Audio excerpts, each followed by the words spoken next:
conservatives, even if they disagree, let's say on life. Like I wish everybody was pro-life. I recognize that life begins at conception. I wish that was the case. Not always the case. People don't always agree with that.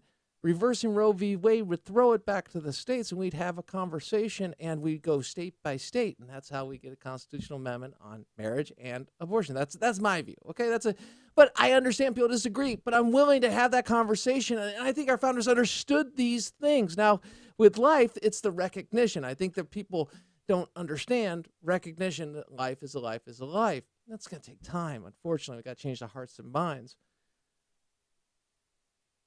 And I mean, unfortunately, the time it's going to take, because when people do realize, oh, heavens.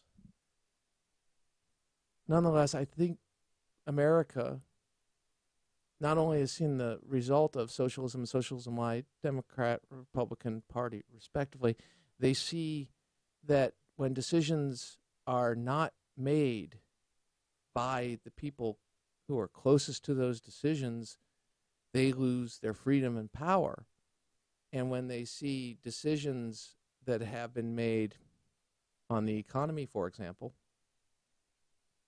that continue to produce failure and a growing amount of people who are out of the labor force, you've got a problem.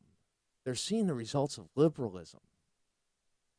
Now, the mainstream media is trying to spin this. They are even going to the fact that Eric Cantor was Jewish and saying that there was anti-Semitism involved in this. Now, it's an open primary. That means Democrats can vote.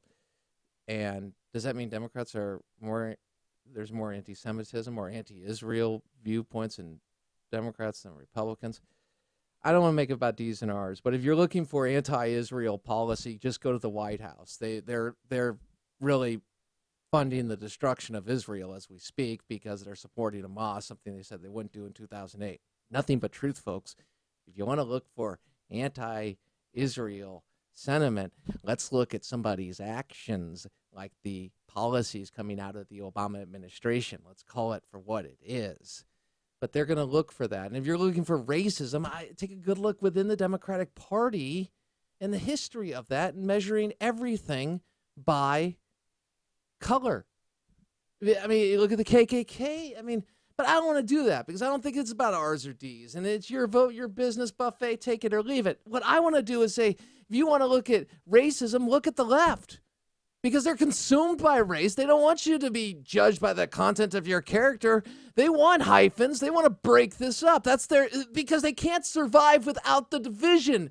That's the point. So when you're hearing me say these things, please don't take it as, oh, hey, vote one way or another. I just want you to be informed. You can take it, buffet, leave it. That's fine. But understand, if you want to talk about what really is wrong with this country, it's the fact that when you make a substantive decision or something's made or you're judging something on the content as opposed to the baloney surrounding it, and somebody wants to throw in racism or sexism, and you say, wait a second here, you're exploiting our emotion. You're exploiting our outrage at something that we all object to. And we get tired of it. I think we're tired of it. I think the country's tired of it.